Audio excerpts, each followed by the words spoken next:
महाराष्ट्राचे मुख्यमंत्री एकनाथ शिंदे यांच्या ठाणे शहरात रिक्षा चालकांनी भूक हडताळ आंदोलन सुरू केले। अनेक रिक्षा चालकांनी कोविडपूर्वी RTOच्या नियमांचं उल्लंघन केल्यास 100 ते 200 रुपये दंड आकारला जायचा, परंतु आता तो वाढवून 1500 रुपये करण्यात आला आहे। यामुळे रोज कमाई करून जीवननिर्वाह करणाऱ्या रिक्षा चालकांसमोर प्रश्न उभा राहिलाय की दंड भरावा की घरच्या गरजा पूर्ण कराव्यात।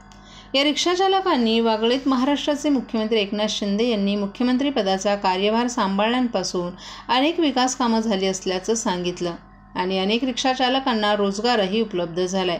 परंतु RTOनं गेल्या काही वर्षात सातत्यानं 1500 रुपये वाढवून आकारल्यामुळे आमची मागणी आहे की ती कमी करून पूर्वीप्रमाणे 100 ते 200 रुपये करण्यात यावा।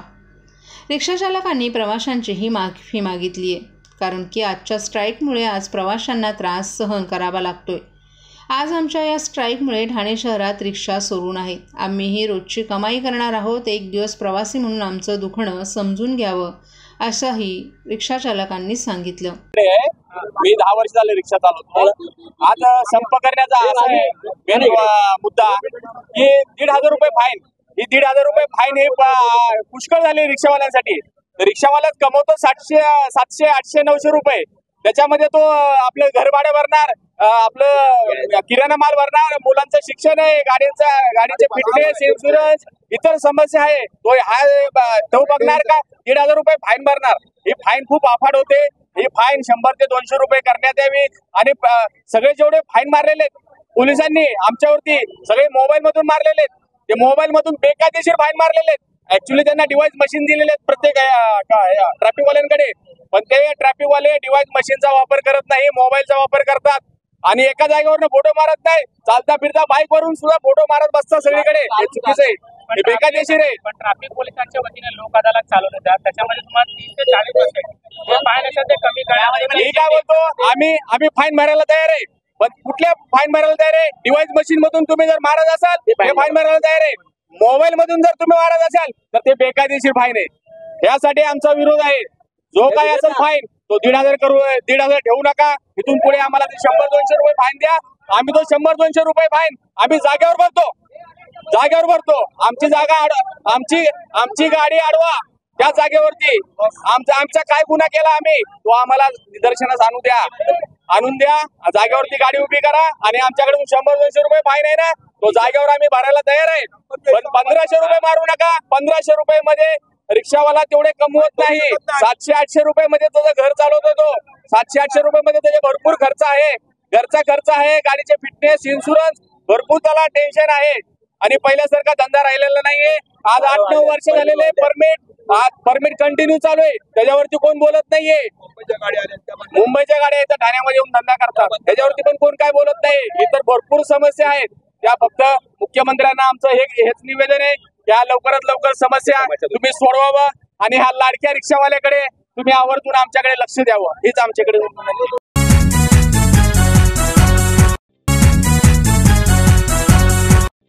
महाराष्ट्रातील भगिनींना आधार देणारी राज्य शासनाची मुख्यमंत्री माझी लाडकी बहीण योजना।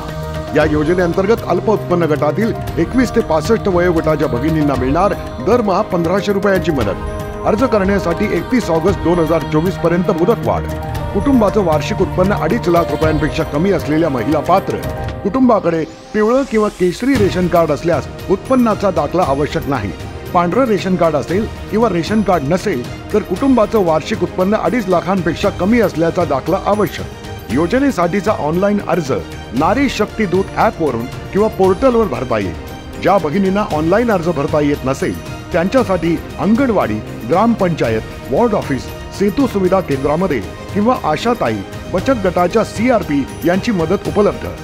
आता आपल्याला अभिमानाने म्हणता येईल, सुखी आणि सुरक्षित आहे माझी लाडकी बहीण।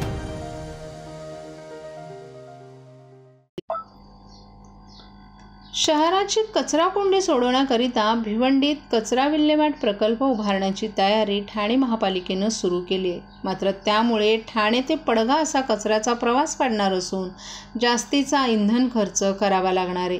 सीपी तलाव ते भिवंडी हे अंतर सुमारे 60 किलोमीटर असल्यानं कचऱ्याच्या वाहतुकीचा कालावधीही वाढणार आहे. त्यात येथील वाहतूक कोंडीची समस्या आहे. त्यामुळे नवीन प्रकल्प उभारूनही ठाण्याच्या कचराकुंडीतून सुटका होणं शक्य नसल्याचं समोर आले.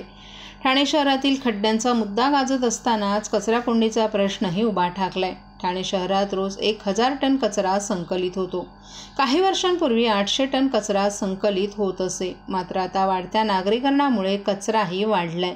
एकीकडे कचरा वाढत असताना त्याची विल्हेवाट आणि प्रक्रिया करणारी कोणतीच ठोस उपाययोजना ठाणे महापालिकेकडे उपलब्ध नाही. 2 वर्षांपूर्वी राजकीय खेळीतून ठाणे महापालिकेनं दिव्यातील डम्पिंग ग्राउंड बंद करून भंडारली येथे तात्पुरता प्रकल्प उभारला.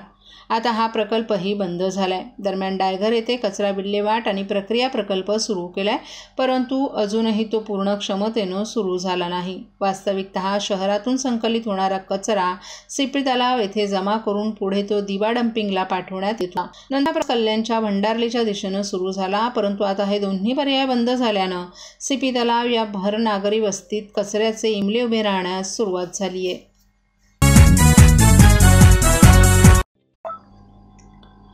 ठाणे जिल्ह्याची तहान भागवणाऱ्या महाराष्ट्र औद्योगिक विकास महामंडळाच्या बारवी धरणात रविवारी सायंकाळपर्यंत 92% पाणी जमा झालं होतं. शनिवार आणि रविवारी सायंकाळपर्यंत झालेल्या मुसळधार पावसामुळे अवघ्या काही तासात 10% पाण्याची भर धरणात झाली. शनिवारी आणि रविवारी धरण क्षेत्रात सुमारे 200 मिलीमीटरपेक्षा अधिक पावसाची नोंद झाली. जिल्ह्यातील बहुतांश महानगरपालिका, नगरपालिका आणि औद्योगिक वसाहतींना बारवी धरणातून पाणी पुरवठा केला जातो. 23 जुलै रोजी बारवी धरणात 51% पाणीसाठा होता. गेल्या 3-4 दिवसांच्या पावसामुळे बारवी धरण वेगानं भरले. पावसाचा जोर कायम राहिल्यास बारवी धरण पूर्ण क्षमतेनं भरण्याची शक्यता असून आसनोली, चांदप, चांदपपाडा, पिंपळोली, सागाव, पाटीलपाडा, पादिरपाडा, कारंद, मोऱ्याचा पाडा, चोण, राहटोली, आघाणवाडी, फणसवाडी, वाकडी चिवाडी आदी नदीकाठच्या परिसराला सतर्कतेच्या सूचना देण्यात आल्यात. बदलापूर शहरातून वाहणाऱ्या उल्हास नदीच्या पाणी पातळीत रविवारी दुपारपर्यंत मोठी वाढ झाली आहे. इशारा पातळी 16.50 मीटर असताना पाणी 16.30 मीटर उंचीवरून वाहत होतं. परिणामी कल्याण अहमदनगर महामार्गावर रायतेजवळची वाहतूक बंद करण्यात आली होती.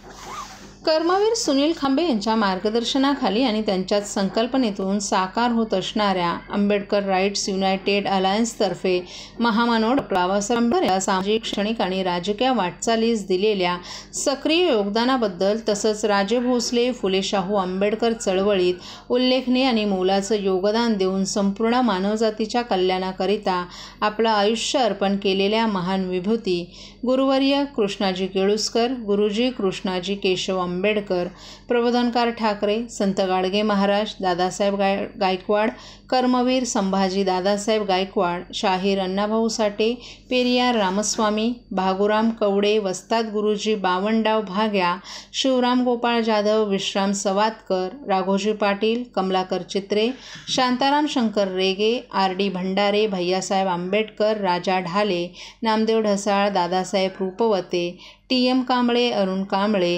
अनंतराव चित्रे, आर.डी. भंडारे, प्रल्हाद शिंदे, भगवत जाधव, नरेश गायकवाड, भागीरथी कासारे, शामुताई भोईर, अप्पा आठवले, विनायकराव शिवतरकर, गोलवेल गुरुजी, चित्रकार धुरंदर तसंच 70 महान विभूतींना मरणोत्तर जीवन गौरव पुरस्कार जाहीर करण्यात आला.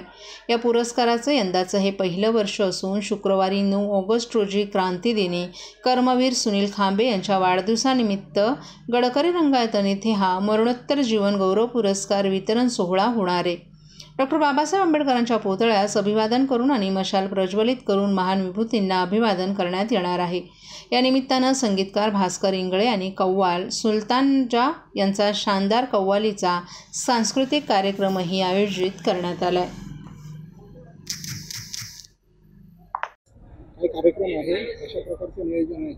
9 ऑगस्ट या क्रांतीदिनी बाबासाहेब आंबेडकरांच्या बरोबर ज्यांनी योगदान दिलेले आहे, बाबासाहेब आंबेडकरांच्या चळवळीला सहकार्य केलेले आणि समर्पित झालेले आहे, त्या सर्वच महान विभूतींना आपण मरणोत्तर जीवन गौरव पुरस्कार देत आहोत.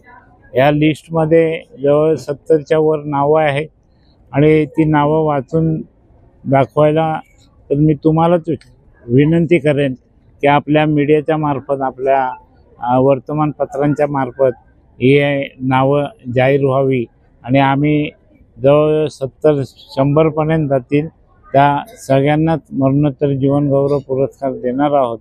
तरी आपण सगळे या कार्यक्रमाला, या उपक्रमाला प्रसिद्धी द्या। राजे भोसले फुले शाहू आंबेडकरी चळवळीमध्ये हर्षभरित कार्यक्रमामुळे, या पुरस्कारामुळे एक नवं चैतन्य निर्माण झालेलं आहे आणि बरेचसे मान्यवर नेते जे पॅन्थर, रिपब्लिकन, बहुजन संघटनेमध्ये ज्यांनी काम केलेलं आहे त्या सर्व नेत्यांना आपण बोलावून पाठवलेलं आहे। गेल्या 15 वर्षात मुंब्रात प्रचंड प्रमाणात विकास झालाय। पायाभूत सुविधांमध्ये मुंब्रा आज इतर शहरांच्या तुलनेत विकसित होत आहे। तरीही काही ठराविक लोकांकडून मुंब्र्याला बदनाम केलं जात आहे। या बदनामी विरोधात मुंब्रा कोसा परिसरातील युवक एकवटले असून ही बदनामी आम्ही सहन करणार नसून त्याविरोधात आम्ही अभियान राबवणार आहोत, असं मुंब्रा येथील हिंदू, मुस्लिम, दलित युवक युवतींनी एक पत्रकार परिषद घेऊन सांगितले।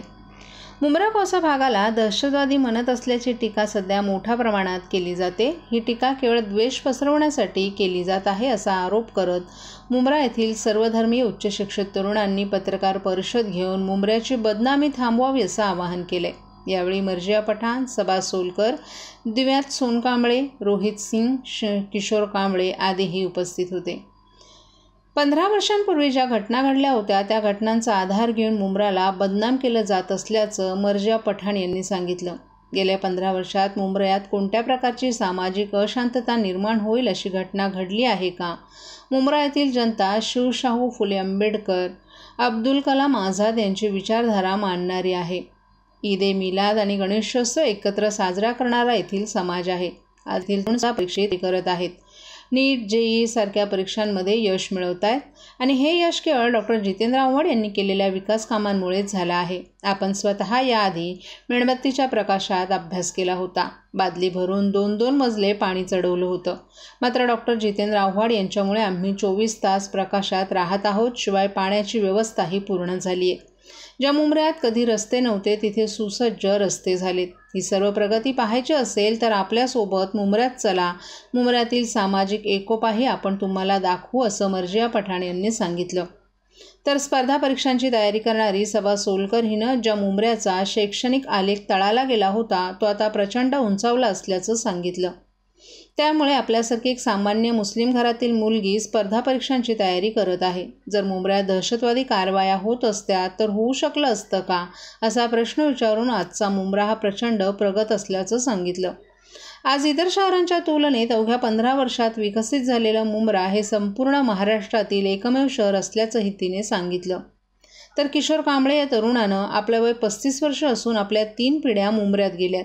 आपले आजोबा येथे राहण्यास आले होते तेव्हा कधीच असा प्रचार प्रसार कोणी केला नव्हता, परंतु आत्ताच असं का करत आहेत हे कळायला मार्ग नाही। मुंब्र्यात आजवर कधीच जातीय दंगली झाल्या नाहीत, मात्र अशा पद्धतीनं बदनामी होत असल्यानं आज मुंब्र्यातील मुलांना विवाहासाठी मुली मिळत नाहीत आणि येथील मुलींचे विवाह होत नाहीत अशी परिस्थिती निर्माण झाली आहे। त्यामुळे कृपया मुंब्र्याची बदनामी करू नका असं आवाहनही कांबळे यांनी केलं। रोहित सिंह तरुण आपण अनेक मुंब्र्यात वास्तव्यास आहोत, परंतु कधीच धार्मिक तणाव पाहिला नाही। आमचा विकास गेल्या 15 वर्षात वेगवान पद्धतीनं झाला आहे। ज्या पद्धतीनं येथील तरुण शिक्षण घेत आहेत त्याकडे पाहिल्यास विकासाची प्रचिती येते, परंतु मुंब्र्याची केली जाणारी बदनामी म्हणजे युवकांची बदनामी आहे आणि ही बदनामी थांबवण्यासाठी आम्ही अभियान सुरू करणार असल्याचं रोहित सिंह यानं सांगितलं।